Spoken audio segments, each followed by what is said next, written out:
Hello students, आज हम करेंगे क्लास 12th का बिजनेस स्टडी का नेक्स्ट टॉपिक भर्ती अर्थ एवं स्रोत। हमारा है 6.2 चैप्टर। ठीक है, इसमें हम देखेंगे जैसा कि हमने अभी तक नियुक्तिकरण स्टाफिंग का हम लेसन पढ़ के आए हैं, उसमें हमने देखा पदों को कैसे फिल किया जाता है। ठीक है, उसमें हमने नियुक्तिकरण की प्रोसेस देखी, जिसमें फर्स्ट पॉइंट हमारा था भर्ती, उसके बाद चयन था। ठीक है, इनके पहले फर्स्ट तो चलो ये था कि कर्मचारियों की आवश्यकता का पता लगाना, उसके बाद मेन पॉइंट आता भर्ती और फिर चयन। तो आज का हमारा टॉपिक है भर्ती, रिक्रूटमेंट। ठीक है, भर्ती क्या है? देखिए, भर्ती का सबसे पहले अगर हम मीनिंग देखें तो भर्ती का मीनिंग है कि एक संस्था में जो कर्मचारी, जितने कर्मचारियों की आवश्यकता है उस आवश्यकता का सबसे पहले तो पता लगाना। ठीक है, कि भाई हमें कितने कर्मचारियों की आवश्यकता है। उसके बाद ज्यादा से ज्यादा लोगों को प्रेरित करना, ज्यादा से ज्यादा लोगों को जो है मोटिवेट करना कि आप हमारी संस्था में इस पद के लिए आवेदन कीजिए। यानी कि ज्यादा से ज्यादा भावी कर्मचारियों को, या फिर आप कह सकते हो ज्यादा से ज्यादा लोगों को संस्था में एप्लीकेशन फिल करने के लिए प्रेरित करना। जैसे होता है ना, किसी एक पोस्ट के लिए ज्यादा से ज्यादा लोग अप्लाई करें। ठीक है, तो अगर एक संस्था को 100 कर्मचारी चाहिए तो संस्था ये सोचेगी कि ज्यादा से ज्यादा एप्लीकेशन आए। ठीक है, एटलीस्ट 200 300 400 एप्लीकेशन आए, क्योंकि अगर 100 ही आई और 100 की हमें जरूरत है तो हम छटनी कैसे कर पाएंगे? उन 100 में तो हो सकता है कि कई व्यक्ति ऐसे हों जो मतलब योग्य नहीं है, तो ज्यादा व्यक्ति होंगे तो हम एक अच्छे योग्य व्यक्ति की अच्छी प्रकार से उसको चुन पाएंगे। ठीक है, हमारे पास ज्यादा ऑप्शन होंगे किसी चीज के, तो वहां से हम अच्छी चीज को ढूंढ पाएंगे। और अगर हमारे पास ऑप्शन ही 2 हैं और उसमें से हमें एक चुनना है तो ठीक है, अब जो है दोनों में से वो एक चुन लेंगे। लेकिन जब 10 चीज में से एक चुनना है तो हम पूरा, हमारे पास इतना सारा ऑप्शन होता है, उन 10 में से जब एक को चुनना होगा तो हम पूरा बेस्ट चुनेंगे। ठीक है, तो इसीलिए ये होता है भर्ती में कि ज्यादा से ज्यादा लोग जो है एप्लीकेशन दे हमें। ठीक है, कि हाँ हमें आपके कार्यालय में जो है काम करना है। तो ये था भर्ती का अर्थ। उसकी परिभाषा दी है डेल्टन ई मैकफार्लैंड ने, डेफिनेशन दी है भर्ती की कि यह संभावित कर्मचारियों को, यानी कि संभावित कर्मचारी है, अभी पक्के कर्मचारी नहीं है, फिक्स नहीं है, संभावित कर्मचारी है। तो संभावित कर्मचारियों को कंपनी की और आकर्षित करने की प्रक्रिया, यानी कि भर्ती क्या करती है, लोगों को आकर्षित करती है कि हाँ देखिए हमारी कंपनी बहुत अच्छी है, आप आवेदन कीजिए, आप एप्लीकेशन डालिए। ठीक है, यानी कि लोगों को आकर्षित करती है अपनी तरफ, ताकि ज्यादा से ज्यादा लोग उस कंपनी की तरफ भागे। ठीक है, कि हाँ भाई हमें भी आपके पास काम करना, हमें भी आपके पास काम करना है। तो ज्यादा से ज्यादा लोगों को अपनी तरफ खींचना ही क्या कहलाता है? भर्ती। भर्ती की एक प्रक्रिया होती है, एक प्रोसेस होती है। वो प्रोसेस क्या है? जैसे हमने नियुक्तिकरण की प्रोसेस देखी, वैसे भर्ती की भी एक प्रोसेस होती है। फर्स्ट है कर्मचारियों की मांग। इसमें सबसे पहले ये देखा जाएगा कि संस्था में कितने कर्मचारियों की मांग है। उनकी पूरी एक सूची, एक लिस्ट बनाई जाएगी कि किस पद पर कितने कर्मचारियों की आवश्यकता है। तो उन कर्मचारियों की आवश्यकता का पूरा डाटा तैयार किया जाता है। नेक्स्ट है भर्ती के स्रोतों की पहचान। अब जो भर्ती है वो भी हम, जैसे लास्ट टॉपिक में भी मैंने छोटा सा पॉइंट बताया था कि भर्ती करने के भी कई स्रोत होते हैं कि भाई हम अंदर से ही रिक्रूटमेंट कर ले, लोगों का बाहर से लेके आने की जरूरत नहीं है, या फिर हम जो है भर्ती करने के लिए बाहर के लोगों को बुलाएं। तो हमारे पास कई ऑप्शन होते हैं भर्ती करने के। ठीक है, तो भर्ती के ये देखा जाता है, हमें ये देखेंगे कि हमें कौन सा स्रोत चुनना है, हम भर्ती किसके थ्रू करेंगे, आंतरिक मेथड से करेंगे या बाहरी मेथड से करेंगे। ठीक है, और ये चीज किस पे डिपेंड करेगी? ये चीज डिपेंड करेगी कर्मचारियों की मांग के ऊपर। जैसे अगर मान लीजिए हमें 1 या 2 कर्मचारी चाहिए हैं, तो हम पूरा विज्ञापन थोड़े निकालेंगे। 1 या 2 कर्मचारी तो जो हमारे संस्था में पहले से ही काम कर रहे हैं कर्मचारी, उन्हीं से बोल देंगे, उन्हीं का कोई ना कोई रिश्तेदार जो है आ जाएगा हमारे पास काम लेने के लिए। ठीक है, तो कर्मचारियों की मांग के ऊपर भी काफी हद तक भर्ती के स्रोतों डिपेंड करते हैं। भर्ती के स्रोतों की पहचान होना बहुत जरूरी है, ये मतलब इसको तय करना बहुत जरूरी है, क्योंकि भर्ती के स्रोत के द्वारा ही हम अपने कर्मचारी को लेके आएंगे। और अगर एक भी कर्मचारी गलत आ गया तो पूरा जो है हमारा कंपनी के ऊपर नेगेटिव नकारात्मक प्रभाव पड़ेगा। ठीक है, तो इसलिए भर्ती के स्रोतों की पहचान का कार्य एक महत्वपूर्ण है और ये जो है काफी हद तक कर्मचारियों की मांग के ऊपर भी डिपेंड करता है। ठीक है, कि हमें कितने कर्मचारी चाहिए, उसी के अनुसार हम ये देखते हैं कि हमें आंतरिक मेथड से भर्ती करें या बाहरी तौर पर। नेक्स्ट हमारा इच्छुक लोगों को आमंत्रण। अब इसमें जब हमने देख लिया, तय कर लिया कि किस मेथड से करेंगे, तो हम इच्छुक लोगों को आमंत्रण के लिए बुलाएंगे। यानी कि वही है कि हम हाँ विज्ञापन करेंगे या फिर अगर आंतरिक करना है तो अपने कर्मचारियों को बोलेंगे। तो अब हम करेंगे कि हमने एडवर्टाइज कर दिया, अब हमने घोषणा कर दी कि हाँ भाई कंपनी को इतने कर्मचारियों की आवश्यकता है। तो जैसे ही हमने घोषणा कर दी वैसे ही लोग हमारे पास अपनी एप्लीकेशन देंगे, हाँ भाई हमें भी चाहिए हमें भी चाहिए। वो अपनी योग्यता अपना नाम सब कुछ फिल करके हमारे पास एप्लीकेशन भेजेंगे। ठीक है, उसके बाद है योग्य आवेदकों की सूची तैयार करना। अब जो हमारे पास एप्लीकेशन आ गई, मान लीजिए 100 हमने 100 कर्मचारी चाहिए थे, 500 के आ गए। अब ये तो है नहीं कि हम 500 के 500 लोगों को बुलाएंगे, हम सबसे पहले वहीं पर फर्स्ट स्टेज पर ही उनकी छटनी कर देंगे। यानी कि जो उन्होंने एप्लीकेशन भेजी है उनको चेक करेंगे, उनमें देखेंगे कि कितनी ऐसे एप्लीकेशन है जी, कितने व्यक्तियों की ऐसी एप्लीकेशन है जिनमें वो योग्यता है ही नहीं जो हमें जरूरत है जिस योग्यता की। यानी कि जिस योग्यता की व्यक्ति हमें चाहिए, अगर ऐसी योग्यता एप्लीकेशन में नहीं है तो उस एप्लीकेशन को हम रद्द कर देंगे। तो यानी कि आवेदकों फिर वहां से हमें सिलेक्टिव मिल जाएंगे। जैसे 500 लोगों ने एप्लीकेशन किया, यहाँ से 100 तो कैंसिल हो गए क्योंकि उनके फॉर्म में ही गलतियां थी, किसी की एज नहीं थी, ठीक है, किसी की क्वालिफिकेशन नहीं थी, तो हमने 100 को यही रद्द कर दिया। तो अब जो 400 की बच गई उसकी हम क्या करेंगे, सूची तैयार करेंगे कि हाँ ये 400 व्यक्ति योग्य आवेदक हैं। उसके बाद उन 400 में से हम अपना चयन करेंगे 100 का। तो वो चयन कैसे करेंगे वो हम नेक्स्ट टॉपिक जो हमारा चयन का होगा, सिलेक्शन का टॉपिक होगा, उसमें पढ़ेंगे कि चयन किस प्रकार से किया जाएगा। ठीक है, तो ये था पूरी भर्ती की प्रक्रिया। हमने सूची तैयार कर ली 400 की। अब नेक्स्ट स्टेप 400 के बाद तो सिलेक्शन का आएगा, चयन करने का आएगा कि उस योग्य आवेदकों में से हमारे 100 एम्प्लॉइयों का चुनाव करना। वो कैसे किया जाएगा वो हमारा नेक्स्ट टॉपिक बन जाएगा। इसलिए भर्ती यहीं तक खत्म। उसके बाद है हमारे भर्ती के स्रोत, जो कि ऊपर भी आया था, ये एक पॉइंट बनता है मेन कि भर्ती के स्रोत कैसे होते हैं। तो 2 स्रोत होते हैं, आंतरिक और बाह्य, जो अभी ऊपर हमने इन पॉइंटों का बार बार जो है इनके बारे में बताया है, आंतरिक स्रोत और बाह्य स्रोत। आंतरिक स्रोत क्या होते हैं, इसमें आता है आंतरिक स्रोत क्या होते हैं कि कंपनी जो है या कोई भी संस्था जो है अपने भावी कर्मचारियों के लिए बाहर की बजाय, ठीक है, बाहरी जनता के रूप में समाज से आवेदन मांगने की बजाय क्या करती है कि अपने ही कार्यालय में अपने ही संस्था में जो कर्मचारी काम करते हैं उन्हीं में से अपने नए कर्मचारी जो जो उनको इच्छा है उन्हीं कर्मचारियों का चुनाव कर लेती है। इनकी अपने संस्था के अंदर से ही कर्मचारियों का चुनाव करना क्या कहलाएगा, आंतरिक स्रोत से भर्ती। ठीक है, अब इसके भी कई मेथड होंगे, जैसे फर्स्ट है स्थानांतरण, ट्रांसफर, प्रमोशन, पदोन्नति या फिर ले ऑफ, अस्थायी अलगाव। क्या क्या है ये तीनों, देखिए फर्स्ट है स्थानांतरण। इसमें क्या होता है कि अगर हमारे एक डिपार्टमेंट में ज्यादा कर्मचारी काम करते हैं, ठीक है, दूसरे डिपार्टमेंट में कम कर्मचारियों की हमें आवश्यकता हो गई, तो हम बाहर से तो लेकिन आने में टाइम लगेगा, ठीक है, और ना हमें इतने कर्मचारी ज्यादा जरूरत है। तो हम क्या करेंगे, जिस एक डिपार्टमेंट में एक्सेस कर्मचारी हो रखे हैं वहां पे इतना काम है नहीं, तो हम क्या करेंगे उस डिपार्टमेंट से कर्मचारियों को उठा के दूसरे डिपार्टमेंट में लगा देंगे।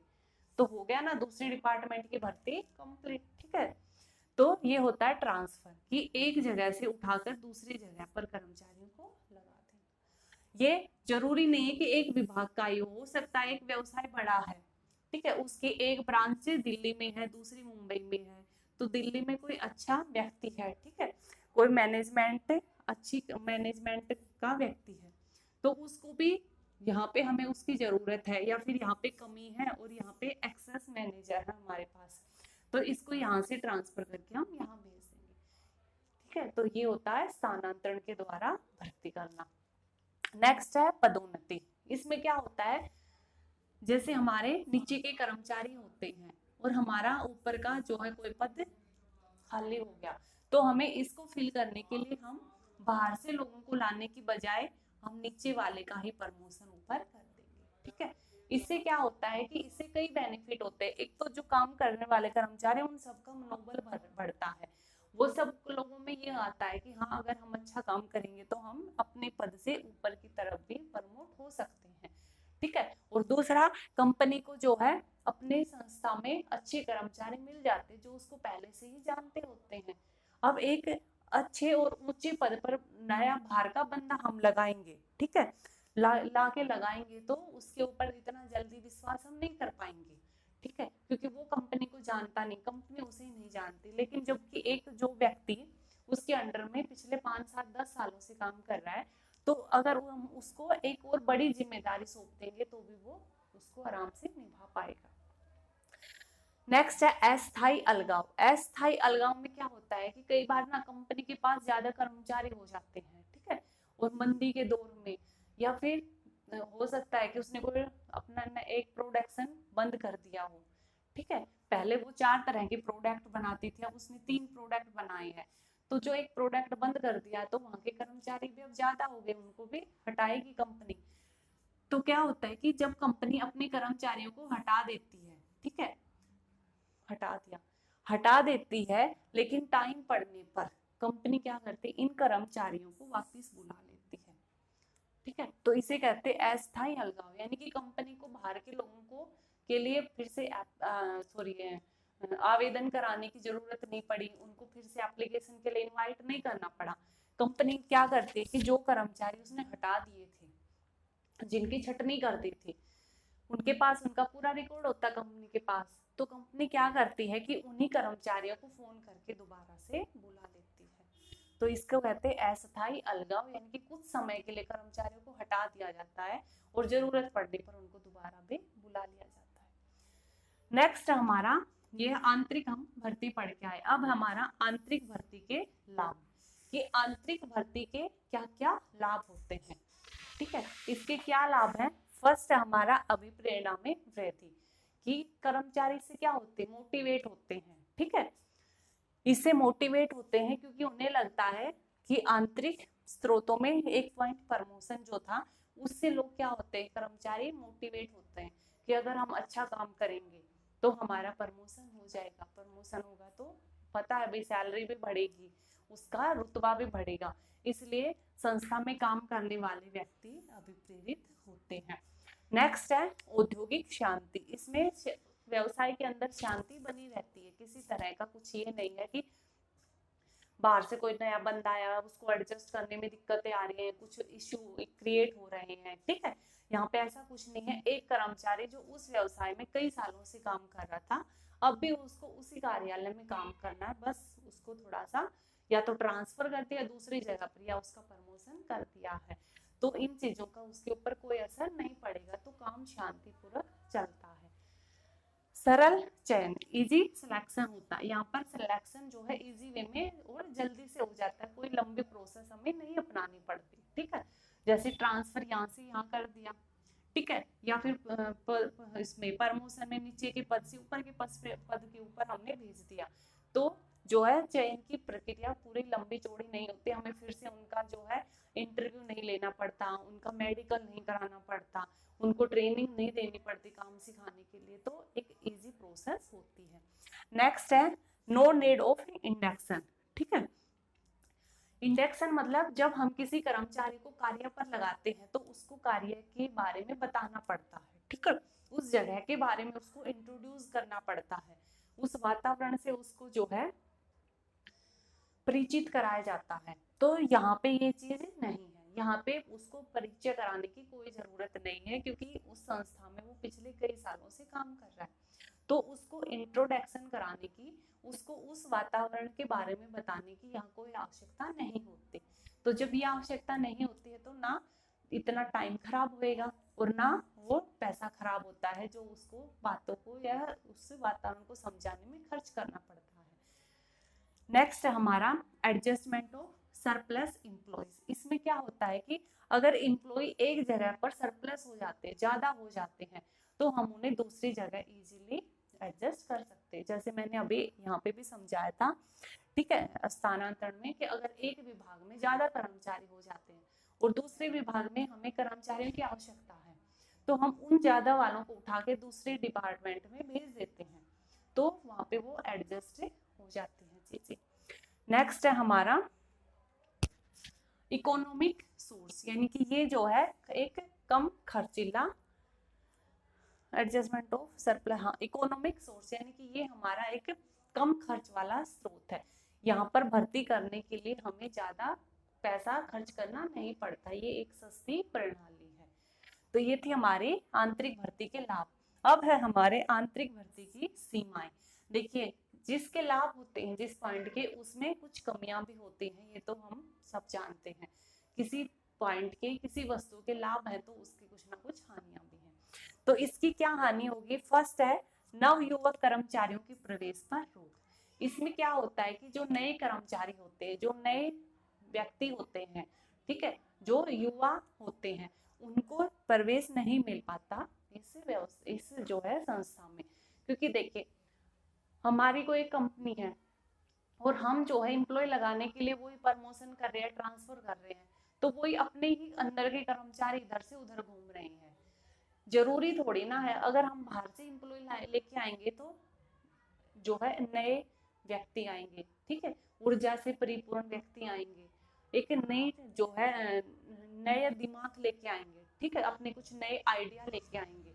लेकिन हम क्या कर रहे हैं कि जिन व्यक्तियों के साथ इतने सालों से काम कर रहे हैं उन्हीं को अपॉइंट करते जा रहे हैं ऊपर के पदों पर। तो उनका दिमाग तो कंपनी के पास पहले से है ही, उनके विचार तो कंपनी को वैसे भी मिल ही रहे हैं। जरूरत है ना कि कुछ और व्यक्तियों को लेके आओ, क्या पता उनके पास कुछ अच्छा आइडिया हो। तो आंतरिक स्रोतों में ये चीज नहीं हो पाती, बाहरी लोग इंक्लूड नहीं हो पाते व्यवसाय में, तो उनके विचार, उनकी क्षमता, उनकी पावर, जो उनकी स्ट्रेंथ है काम करने की, वो उस व्यवसाय को नहीं मिल पाती। ठीक है, नेक्स्ट है हमारा कर्मचारियों का सुस्त होना। इसमें क्या होते हैं कि कर्मचारी जो है लेजी हो जाते हैं, सुस्त हो जाते हैं, क्योंकि उन्हें पता है कि संस्था हमें हटाने वाले तो है नहीं, ठीक है, और एक टाइम पीरियड कंप्लीट होने के बाद हमारा प्रमोशन कर दिया जाएगा। जैसे कई होता है ना, हम देखते हैं कई डिपार्टमेंट में कि 5 साल जैसे सर्विस को हो जाएंगे, आपका प्रमोशन कर दिया जाएगा। तो जब उसको पता है ये 5 साल कंप्लीट होने पर मेरा प्रमोशन होना ही है, तो वो क्यों हार्ड वर्क करेगा, ठीक है, क्यों वो ज्यादा मेहनत करके काम करेगा, क्यों अपना दिमाग ज्यादा खर्च करेगा, उसको पता है कि मैं कुछ करूं या ना करूं मेरा प्रमोशन होना है। तो आंतरिक स्रोतों में ये एक जो है इसकी कमी है कि कर्मचारी जो है सुस्त हो जाते हैं, ठीक है।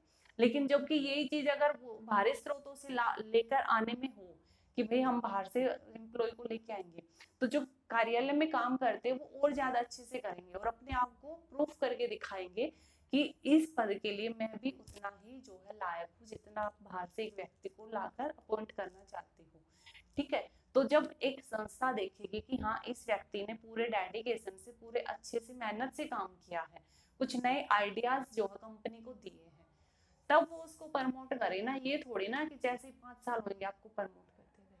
तो ये चीज का भी यहाँ पर एक लॉस है, एक हानि है। नेक्स्ट है नए संगठनों के लिए उपलब्ध न होना। इनके ये जो मेथड है ये सिर्फ पुराने संगठनों पर ही अप्लाई हो सकता है, क्योंकि एक जो व्यवसाय, एक कंपनी जब कोई नई बनी है तो उसके पास तो पुराने कर्मचारी है ही नहीं, वो किसका प्रमोशन करेगी, किसका ट्रांसफर करेगी, वो चीज वहां पे है ही नहीं। तो नए संगठनों के लिए ये मेथड नहीं अपनाया जा सकता। नेक्स्ट आगे, कर्मचारियों में प्रतियोगिता की भावना को ठेस। इसमें क्या होता है कि कर्मचारियों में कंपटीशन तो रहता ही नहीं, जो अभी यहाँ पर भी समझा, उन्हें पता है कि इतना काम करूंगा ठीक है, इतने साल के बाद प्रमोशन हो जाएगा, तो वो क्यों कंपटीशन करेंगे, वो क्यों एक दूसरे से आगे निकलने की जो है कोशिश करेंगे, ठीक है। उन्हें पता है जो होगा वो होना है, जिसकी एज बड़ी होगी उसका प्रमोशन होना है, जिसको पहले 5 साल हो जाएंगे उसको होना है। तो जो दूसरा वाला व्यक्ति है वो क्यों मेहनत करेगा, उसको पता है कि मेरे को कुछ मिलने वाला है नहीं।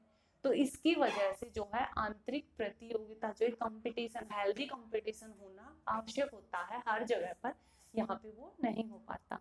नेक्स्ट हमारा अति शीघ्र स्थानांतरण से उत्पादकता पर नकारात्मक प्रभाव पड़ता है। यानी कि अगर हम एक कर्मचारी को जल्दी जल्दी से ट्रांसफर करेंगे एक विभाग से दूसरे विभाग में, एक जगह से दूसरी जगह में, तो वह व्यक्ति क्या करेगा, वह व्यक्ति एक कार्य को अच्छी प्रकार से नहीं सीख पाएगा। जैसे हमने किसी को करियर डिपार्टमेंट में लगा दिया, वो उस करियर डिपार्टमेंट के कार्य को समझने की कोशिश ही कर रहा है, इतने में हमने उसको ट्रांसफर करके वित्त विभाग में भेज दिया। वो वित्त विभाग में एडजस्ट होने की कोशिश कर रहा, काम को समझ ही रहा, इतने में हमने उसको सेल्स डिपार्टमेंट में ट्रांसफर किया। तो जल्दी जल्दी ट्रांसफर करने की पॉलिसी से भी क्या होता है, कर्मचारी का जो उसकी एफिशिएंसी है, जो उसकी कार्य कुशलता है, वो डाउन होती जाती है, क्योंकि वो किसी भी चीज को अच्छी प्रकार से समझ ही नहीं पाता। ठीक है, तो ये थी इसकी कमियां। आगे है हमारे बाहरी स्रोत, यानी कि भर्ती के बाहरी स्रोत। जैसे हमारे आंतरिक स्रोत थे, वैसे ही हमारे बाहरी स्रोत होते हैं कि एक व्यवसाय जब बाहर के व्यक्तियों से, ठीक है, कर्मचारी, संस्था के अंदर के कर्मचारियों को छोड़कर जब संस्था के बाहर से कर्मचारियों को अपने मतलब संस्था में लेके आता है, तो इसको बाहरी स्रोतों से भर्ती बोलते हैं। ठीक है, यानी कि जब संस्था बाहर के व्यक्तियों को अपनी संस्था में भर्ती करने की इच्छा रखती है, ठीक है, तो उसको बाहरी स्रोतों से भर्ती बोलते हैं। इसके भी कई जो है मेथड्स होते हैं हमारे पास। जैसे फर्स्ट है प्रत्यक्ष भर्ती। इसमें क्या होता है, प्रत्यक्ष भर्ती में क्या होता है कि जैसे कंपनी को कुछ एक कर्मचारियों की आवश्यकता है, तो वह प्रत्यक्ष भर्ती कर लेते हैं, यानी कि वो जगह जगह पर पेपर चिपका देती है, पोस्टर चिपका देती है। ठीक है, जैसे किसी वर्कशॉप के आगे चिपका देती है, बस स्टैंड के आगे, या फिर अपनी फैक्ट्री के आगे कि भाई हमें 10 हेल्पर की आवश्यकता है, हमें इतने कर्मचारियों की आवश्यकता है। तो उसको पढ़कर लोग अगले दिन उसके पास आते हैं। देखा होगा ना, कई बार दुकानों के आगे या फिर किसी फैक्ट्रियों के आगे चिपका होता है ना एक पोस्टर पे कि हमें इतने कर्मचारियों की, इतने हेल्पर की आवश्यकता है। तो उसको पढ़ के अगले दिन वहां पे लाइन इकट्ठी हो जाती है और योग्य कर्मचारियों को वहां पे चुन लिया जाता है।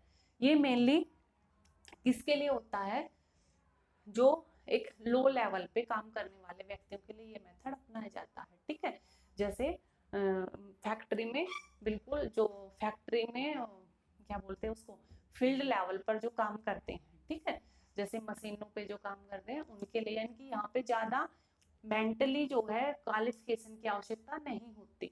यहाँ पे शारीरिक कार्य जब जहाँ पे ज्यादा कराया जाता है उन कर्मचारियों के लिए ही ये जो है मेथड अपनाया जाता है। ठीक है, क्योंकि यहाँ पे उनकी कोई योग्यता नहीं जांचनी है कि कितना पढ़ा है, क्या करना है, ये नहीं चाहिए, हमें तो काम चाहिए। जैसे हमें एक फैक्ट्री में सफेदी करानी है, हमें 10 सफेदी करने वाले कर्मचारियों की आवश्यकता है, तो सुबह सुबह जो भी पहले 10 आ जाएंगे हम उनको लगा लेंगे। यहाँ पे हमें थोड़ी ना कोई योग्यता जांचनी है कि भाई आप कितने पढ़े हो, ठीक है, आप कितना मतलब कितना काम स्पीड से कर पाते हो। स्पीड का मतलब है कंप्यूटर वाला, तो वहाँ पे वो तो है ही नहीं, उनको तो सिर्फ सफेदी करनी है, उनको तो सिर्फ जो है पेंट करना है दीवारों पर। ठीक है, तो नेक्स्ट हमारा आकस्मिक बुलाव। आकस्मिक बुलाव में क्या होता है, कई बार देखिए, कई बार क्या होता है कि एक व्यवसाय, एक कंपनी में, कारखाने में, एक स्कूल में, कहीं पर भी देख लीजिए, जो व्यक्ति होते हैं, ठीक है, वो टाइम टाइम पे जैसे कि एक व्यक्ति है, उसको मतलब टीचिंग करनी है, तो वो क्या करता है कि उसके आसपास जितने भी स्कूल हैं वो उन सभी स्कूलों में अपना रिज्यूम दे के आता है, ठीक है, अपना बायोडाटा दे के आता है कि भाई जब भी आपको जरूरत पड़े आप मेरे को बुला लीजिए इंटरव्यू के लिए। तो ऐसे एक फैक्ट्री में होते हैं जो सीए होते हैं, सीए के हुए व्यक्ति होते हैं, जो मैनेजमेंट के व्यक्ति होते हैं, वो अपना बायोडाटा, अपना बारे में सब कुछ जो है रिज्यूम लिख के उस कंपनी को सौंप आते हैं।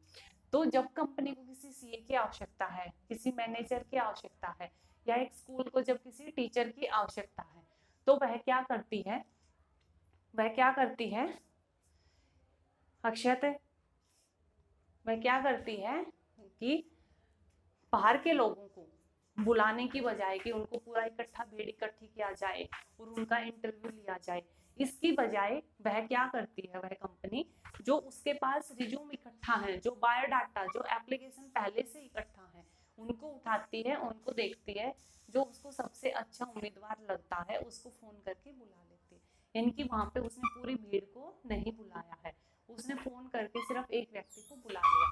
जैसे किसी स्कूल में एक टीचर की आवश्यकता है, तो वह ये नहीं है कि पूरा इंटरव्यू ऑर्गेनाइज करे, वह फोन करके सीधा मतलब रिज्यूम देखती है, जिसकी क्वालिफिकेशन सबसे ज्यादा है, जो सबसे ज्यादा मतलब कैपेबल है उस चीज के, ठीक है, जो उस चीज के लायक है, एलिजिबल है, उस व्यक्ति को फोन कर दिया जाता है कि आप आ जाइए, हम आपको इस पोस्ट के लिए जो है अपॉइंट कर रहे हैं। तो ठीक है, पूरी प्रोसेस से वो बच गया। नेक्स्ट है हमारा विज्ञापन का माध्यम। इसमें क्या होता है कि संस्थाएं विज्ञापन करती हैं, यानी कि पोस्टर्स लगा देते हैं जगह जगह पर, ठीक है, अखबारों में या फिर मैगजीनों में वो क्या करते हैं, विज्ञापन निकालते हैं कि हमें इस जैसे इस पद के लिए कितने व्यक्तियों की आवश्यकता वो बता देती है, कितनी एज के चाहिए, क्या उसमें क्वालिफिकेशन चाहिए, कार्य किस प्रकार का होगा, उन सब के बारे में बता देती है, ठीक है। और उस विज्ञापन को पढ़कर लोग उस कंपनी में आवेदन करते हैं। नेक्स्ट है हमारा रोजगार कार्यालय। रोजगार कार्यालय में क्या, जैसे सरकार ने अब हर डिस्ट्रिक्ट में, हर स्टेट में रोजगार कार्यालय खोल रखे हैं, यानी कि जो भी बेरोजगार है वो अपना नाम उस रोजगार कार्यालय में लिखवा रहता है। तो कई बार जो संस्थाएं होते हैं, ठीक है, जो कारखाना, जो कंपनियां होती हैं, उन्हें अगर व्यक्ति चाहिए है तो वह क्या करती है कि पूरा विज्ञापन करने की बजाय वह सीधा रोजगार कार्यालय को ही भेज देती है एक लेटर कि हमें इतने कर्मचारी चाहिए, इस पोस्ट के लिए चाहिए और ये क्वालिफिकेशन उनमें चाहिए। तो रोजगार कार्यालय देखता है कि मेरे पास कितने ऐसे व्यक्ति हैं जिनमें ये योग्यता है जो वो कंपनी मांग रही है। तो कंपनी जिस योग्यता के व्यक्ति को मांगती है, अगर उस रोजगार कार्यालय में उसी योग्यता के कोई व्यक्ति है, तो कंपनी रोजगार कार्यालय उन व्यक्तियों का बायोडाटा, उन व्यक्तियों का एप्लीकेशन उस कंपनी को भेज देती है और फिर कंपनी उन्हें बुलावा भेज देती है। नेक्स्ट है हमारा प्लेसमेंट एजेंसीज। इसमें क्या होता है, प्लेसमेंट एजेंसीज में ये होते हैं प्राइवेट, जैसे वो था सरकारी, प्लेसमेंट एजेंसीज प्राइवेट होती हैं। यह क्या करती है, जैसे किसी उसमें निजी लोगों के द्वारा ये ओपन की जाती है, जैसे प्राइवेट स्कूल है वैसे ये क्या करती है कि जिस भी व्यक्ति को काम की जरूरत है वो इन प्लेसमेंट एजेंसियों में अपना नाम, अपनी एजुकेशन, वो किस तरह का काम करना चाहते हैं, ये सब कुछ लिखवाया जाता है, ठीक है। और प्लेसमेंट एजेंसियां कहती है कि ठीक है, आपको जिस तरह का काम चाहिए, जब भी ऐसा कोई काम का ऑफर हमारे पास आएगा हम आपको बता देंगे। तो आगे से कंपनियां, ठीक है, जो फैक्ट्रियां हैं, जो कंपनियां हैं, संस्थाएं हैं, जिन्हें ऐसे कर्मचारी चाहिए, वो रोजगार कार्यालय की तरह ही इन प्लेसमेंट एजेंसियों से भी कई बार इनको भी बता देता है कि हमें किस तरह के कर्मचारियों की आवश्यकता है। अगर आपके पास इस तरह की क्वालिफिकेशन के व्यक्ति हैं तो आप उन्हें हमारे पास भेजिए। ये मेनली प्लेसमेंट एजेंसियां क्या होती हैं, ये मेनली जो है लो लेवल के कर्मचारियों का ही वो करते हैं। जैसे आपने देखा होगा, देखा नहीं तो न्यूज में या फिर टीवियों में हम देखते हैं प्लेसमेंट एजेंसियों के द्वारा ही, जैसे हमारे जो बड़े बड़े शहर होते हैं उनमें सर्वेंट लगते हैं, ठीक है, काम करने वाले जो लगते हैं, ठीक है, काम करने वाली व्यक्ति लगते हैं। जैसे किसी को अगर काम करने वाले बाई की आवश्यकता है तो वह क्या करते हैं कि इन प्लेसमेंट एजेंसियों को बोल देते हैं कि हमें भाई मेल चाहिए या फीमेल चाहिए, ठीक है, किस एज की चाहिए, किस तरह का काम करने वाले चाहिए, भाई हम फैक्ट्री में उससे काम करवाएंगे या घर में काम करवाएंगे, कितने टाइम के लिए चाहिए, हमें पूरा दिन के लिए चाहिए या सिर्फ सुबह से हम झाड़ू पोछा करने के लिए चाहिए। तो वो इस तरह का पूरा अपनी आवश्यकता उनको जो भी है, ठीक है, किसी घर के व्यक्ति को आवश्यकता है, किसी कंपनी में आवश्यकता है, जिस किसी को भी आवश्यकता है वह इन प्लेसमेंट एजेंसियों को बता देता। और प्लेसमेंट एजेंसियां देखती हैं कि हमारे पास ऐसे कितने व्यक्ति हैं जो इस काम के लिए लायक हैं, ठीक है, और वह उन व्यक्तियों के नाम फिर आगे उन कंपनियों में भेज देते हैं कि हमारे पास इतने व्यक्ति हैं इस काम के लायक, ठीक है। नेक्स्ट है हमारा प्रबंध परामर्शदाता। ये क्या होते हैं, प्रबंध परामर्शदाता क्या होते हैं कि ये प्रबंध के काम के लिए, ठीक है। जब हमें मैनेजर चाहिए किसी व्यवसाय में, उच्च स्तर के कर्मचारी चाहिए, तो उच्च स्तर के कर्मचारियों के लिए को अपॉइंट करने के लिए कंपनी क्या करती है, इनका सहारा लेती है, प्रबंध परामर्शदाताओं का, क्योंकि ये व्यक्ति लगातार मैनेजमेंट के कार्य से जुड़े होते हैं, ठीक है। तो एक कंपनी इन्हीं से परामर्श लेती है और इन्हीं से कहती है कि हमें अपनी कंपनी के लिए मैनेजर्स की जरूरत है, ठीक है। इतनी क्वालिफिकेशन हो, ये उसमें योग्यता होनी चाहिए, इतना एक्सपीरियंस होना चाहिए, हमें ऐसे व्यक्ति लाके दीजिए, ठीक है। ऐसा हमें कर्मचारी प्रोवाइड कराइए। तो ये जो प्रबंध परामर्शदाता संस्थाएं होती हैं, ये उस कंपनी को वैसा ही प्रबंधक जो है प्रोवाइड कराती है, ठीक है। नेक्स्ट है कैंपस भर्ती। कैंपस भर्ती जैसे आपने सुना भी होगा स्कूलों में, ठीक है, एजुकेशनल इंस्टीट्यूट में होती है। यानी कि जब कई बार एजुकेशन इंस्टीट्यूट जैसे स्कूल्स हैं, ठीक है, या फिर स्कूल्स हैं, कॉलेजेस हैं, सीधा वहां पर ही कंपनियां जो है अपना प्लेसमेंट लेके जाती हैं।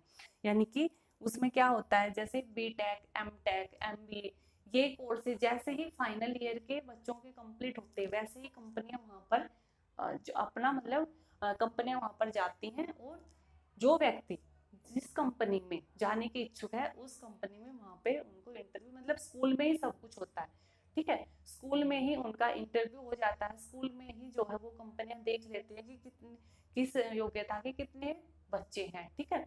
और वह अच्छे अच्छे बच्चों को, ठीक है, जिनके अच्छे रिजल्ट आए हैं पूरे इतने बीटेक में, जिन्होंने हमेशा अच्छे मार्क्स लेके आए हैं, जो उस कंपनी की आवश्यकता के अनुसार जितने भी बच्चे उनको मिलते हैं, वह उन बच्चों को सीधा कॉलेज से ही मतलब अपॉइंट कर लेते हैं। उनको कोई इंटरव्यू, कोई आगे रिटर्न देने की कोई पूरे लंबी प्रोसेस नहीं होती, जैसे ही उनका कॉलेज खत्म होता है उन्हें जॉब मिल जाती है। तो ये मेनली अच्छे जो बच्चे होते हैं पढ़ाई में, उनको यहाँ से ही सीधा ऑफर हो जाती है जॉब। तो कंपनियां भी के लिए भी फायदा है, उनको पूरा लंबा चौड़ा एप्लीकेशन का, इंटरव्यू का पूरा लंबा चौड़ा प्रोसेस नहीं करनी पड़ती, सीधा वो उस इंस्टीट्यूट में जाती है, ठीक है। जो बच्चों के रिजल्ट अभी तक जो भी आए हैं, उन रिजल्ट्स को उठाती है, जो अच्छे उनको लगते हैं कि हाँ ये बच्चा हमारे लायक है, हमारी कंपनी के लायक है, उसको बुलाती है और वहीं पे उसका इंटरव्यू ले लाके उनको जो है अपॉइंटमेंट लेटर वहीं पे दे देती है, ठीक है। नेक्स्ट हमारा सिफारिश। इसमें क्या होता है कि कई बार जो है संस्था में काम करने वाले व्यक्ति ही अपने एक दो रिश्तेदारों की सिफारिश कर देते हैं, ठीक है, संस्था के प्रबंधक से। तो ऐसे सिफारिश के द्वारा भी कुछ एक जो है भर्तियां हो जाती हैं। तो ये या तो लो लेवल के कर्मचारियों की मिलेगी, या फिर एक दो, जहाँ पे एक दो कर्मचारियों की आवश्यकता होती है वहां पर मिलेगी। ये नहीं है कि हमें एक कंपनी को 500 व्यक्ति चाहिए तो 500 के 500 सिफारिश के द्वारा हो गए, नहीं, ठीक है। अपने जो अच्छे कर्मचारी होते हैं, कई बार कंपनी को जब वो सिफारिश करते हैं कि मेरा एक रिश्तेदार है, अच्छा है, ठीक है, क्वालिफाइड है, सब कुछ है, तो आप उसको जॉब दे दीजिए, तो वो अच्छा कर्मचारी, कंपनी के साथ उसका अच्छा संबंध रहा है, तो कई बार कंपनी उसकी सिफारिश को मान लेती है। नेक्स्ट है श्रम ठेकेदार। इसमें क्या होता है, श्रम ठेकेदार के प्रबंधक, ठीक है, प्रबंधक के साथ कौन काम करता है, ठेकेदार। तो जब प्रबंधक कोई नया जो है काम करने वाला होता है, ठीक है, तो वह उसको कर्मचारियों की आवश्यकता होती है, तो ये ठेकेदार ही होता है जो उसको श्रमिक प्रोवाइड कराता है। जैसे ये सड़क वड़क के या पुल के निर्माण में काम आती है चीजें, जैसे किसी ने जो है कॉन्ट्रैक्ट भरा, ठीक है, किसी रोड का, तो किसी सड़क का जो है ठेका किसी व्यक्ति को मिल गया एक्स को। अब एक्स ने तो वो कॉन्ट्रैक्ट मिला सड़क बनाने का, अब वो कर्मचारियों को जानता नहीं, ठीक है, तो उसके साथ में ठेकेदार होते हैं, वो ठेकेदार को कहेगा कि हमें इतने दिनों में, हमें 100 दिनों में ये रोड बना के तैयार करना है, ठीक है। तो अब ठेकेदार क्या करेगा, अब श्रमिक एक्स नहीं देगा, इन काम करने वाले मजदूर एक्स नहीं देगा, एक्स तो ठेकेदार को बता देगा इतने दिनों में ये रोड पूरा करना, आप कैसे भी कीजिए, आपको इतने पैसे दिए जाएंगे। तो अब ठेकेदार ही है जो श्रमिकों को लेकर आएगा, ठीक है। तो इस तरह ठेकेदारों के द्वारा भी इस व्यक्ति को क्या मिल गए, वो कर्मचारी मिल गए, ठीक है। नेक्स्ट है प्रसारण के द्वारा। प्रसारण के द्वारा यानी कि जब हम टीवी में किसी एड कोई विज्ञापन देते हैं टीवी में किसी चीज का, ये बताते हैं कि भाई हाँ हमारे इस कंपनी में हमें इतने कर्मचारियों की आवश्यकता है, तो जब प्रसारण के द्वारा भी हम अपने भर्ती के कार्य को जो है कंप्लीट करते हैं। ठीक है, नेक्स्ट है वेब प्रकाशन। जैसे टीवी में था वैसे ही आजकल इंटरनेट के द्वारा, मेल के द्वारा या फोन में हम देखते हैं कि ऐड आती रहती है कि फलाना फलाना कंपनी में इस योग्यता के व्यक्तियों की आवश्यकता है। तो जब इंटरनेट के द्वारा, ठीक है, वेब के द्वारा जब हमें ऐसे कंपनियों के ऑफर मिलते हैं, कंपनियों के बारे में पता चलता है कि वहाँ पे इतने कर्मचारियों की आवश्यकता है, तो इसको भी हम क्या कहेंगे, वेब प्रकाशन के द्वारा भर्ती करना। ठीक है, तो ये था हमारा बाह्य भर्ती के स्रोत। अब है हमारा बाह्य भर्ती के स्रोतों के लाभ। जैसे आंतरिक के लाभ थे वैसे ही बाह्य के भी लाभ होते हैं। तो फर्स्ट है योग्य कर्मचारी। इसमें क्या होता है, बाह्य भर्ती में हमारे पास योग्य कर्मचारी आते हैं, क्योंकि हमारे पास बहुत सारे एप्लीकेशंस आएंगे और हम उनमें से एक, मतलब जैसे 500 में से हम 100 का चुनाव करते हैं, तो वहाँ पूरी गुंजाइश रहती है कि हम बेस्ट 100 ही लेकर आएंगे। ठीक है, क्योंकि इतने सारे लोगों में से इतनों को चुनना है, तो बेस्ट से बेस्ट का सिलेक्शन करेंगे। नेक्स्ट है हमारा विस्तृत चयन, कि यहाँ पर जो चयन की प्रोसेस होती है वो पूरी लंबी होती है। वहाँ पे कर्मचारियों को हर रूप से, हर तरह से जांचा परखा जाता है और जो बेस्ट कर्मचारी होते हैं उन्हीं का चयन होता है। उसके बाद है नवीन गुण। इसमें क्योंकि कर्मचारियों को बाहरी स्रोतों से भर्ती किया जाता है, तो नई नई योग्यता के व्यक्ति भी संस्था से जुड़ते हैं। ठीक है, नई योग्यता के, नई जो है नए आइडिया के व्यक्ति, ठीक है, नई एनर्जी के व्यक्ति भी उस संस्था के साथ जुड़ पाते हैं। नेक्स्ट हमारा प्रतियोगी भावना। इसमें क्या होता है कि जो बाहर से एम्प्लॉय को हम लेके आते हैं, ठीक है, सभी अपनी फुल एनर्जी के साथ आते हैं, तो वह पूरा अच्छे से लगन से काम करते हैं। तो हर एक कर्मचारी ये चाहेगा कि मैं अपना बेस्ट दूं और दूसरा चाहेगा कि मैं अपना इससे बेस्ट अपना करके दूं। तो वहाँ पे एक हेल्दी कंपटीशन चलता है। हर एक कर्मचारी अपने कार्य को और भी अच्छी प्रकार से, ठीक है, और अच्छी प्रकार से जो है करके दिखाने का जज्बा रखता है। और उनको देख के जो संस्था में पहले से काम कर रहे हैं वो कर्मचारी भी अपने आप को और इम्प्रूव करने की कोशिश करते हैं, क्योंकि उन्हें लगेगा कि अगर ये अच्छा काम करेंगे और हम नहीं करेंगे तो कल को कहीं हमें निकाल ना दिया जाए। उसके बाद है पक्षपात की कम संभावना। यहाँ पर क्योंकि बाहरी स्रोतों से भर्ती की जाती है, कोई जो है ये तो है नहीं कि संस्था के साथ जिसका अच्छा, मतलब कहना मान रहा, मैनेजमेंट के साथ जिसकी अच्छी साठ-गांठ है उसका प्रमोशन कर दिया जाएगा, ऐसा तो कुछ है नहीं। हर एक कंपनी का, मतलब हर एक कर्मचारी को बाहर से ही आए हैं और बाहर वालों में से चुनना है, तो कोई किसी का सगा नहीं है। सारे 500 के 500 हमारे लिए अनजान है, तो वहां पर कोई पक्षपात नहीं होता। जो कंपनी है वो हर एक एम्प्लॉय को, हर एक कर्मचारी को बराबर का मौका देगी। ठीक है, उसके बाद है सीमाएं, क्योंकि इसकी भी कुछ एक सीमाएं हैं। जैसे फर्स्ट है वर्तमान स्टाफ में असंतुष्टि। जो उस संस्था में पहले से काम कर रहे हैं वो इससे असंतुष्ट होते हैं, क्योंकि नए पद पर जब भी जरूरत पड़ती है कंपनी बाहर से लोगों को अपॉइंट कर देती है, अंदर वालों का प्रमोशन ही नहीं हो पाता। तो इससे क्या होता है, जो काम करने वाले कर्मचारी होते हैं उनमें असंतुष्ट होता है कि हम इतना अच्छे से काम कर रहे हैं और हमारा प्रमोशन नहीं करती जो कंपनी हमारा प्रमोशन नहीं करती, बाहर से अपॉइंट कर देती है, तो उनमें थोड़ा सा असंतोष की भावना आती है। तो इसका एक ये तरीका हो सकता बचाव का कि कंपनी कुछ एक भर्तियों को प्रमोशन के द्वारा करे और कुछ एक को बाहर से करे। ठीक है, जैसे अगर उसको 4 मैनेजर चाहिए, 2 को भर्ती के द्वारा कर दे, 2 को प्रमोशन के द्वारा कर दे। जो संस्था में काम कर रहे हैं उन कर्मचारियों में जो सबसे बेस्ट 2 हैं उनका प्रमोशन कर दे और 2 को बाहर से अपॉइंट कर दे। ठीक है, उसके बाद है लंबी प्रक्रिया। बाहरी स्रोतों से भर्ती की जो प्रोसेस होती है वो एक लंबी प्रोसेस होती है। ठीक है, क्योंकि इसकी पूरी एक लंबी चौड़ी प्रोसेस, पूरी प्रक्रिया हमें करनी पड़ती है। जैसे ये पूरी प्रोसेस हमें अपनानी पड़ती है। ठीक है, तो इसमें टाइम और पैसा दोनों खर्च होते हैं। उसके बाद है महंगी प्रक्रिया। ये आ गया ना महंगी, क्योंकि यह एक लंबी प्रोसेस होती है, इसलिए यह थोड़ी महंगी पड़ती है। छोटे व्यवसाय इसका खर्च सहन नहीं कर पाते। गलत चयन की संभावना, यहाँ पर क्या होता है कि हमें बाहर के लोगों में से कर्मचारी को चुनना है, हम उस व्यक्ति के बारे में पहले से कुछ नहीं जानते, तो हो सकता है कि हमारे चुनाव में कुछ गलती हो जाए। लेकिन अगर हम आंतरिक स्रोत से करेंगे तो उन कर्मचारियों में से ही हमें किसी 2 4 5 कर्मचारियों को चुनना है जो हमारे साथ पिछले कई सालों से जुड़े, तो वहाँ पे गलती की संभावना नहीं रहती, क्योंकि एक संस्था में जो पिछले 10 सालों से काम कर रहे हैं, हमें उन व्यक्तियों में से अगर हमें 2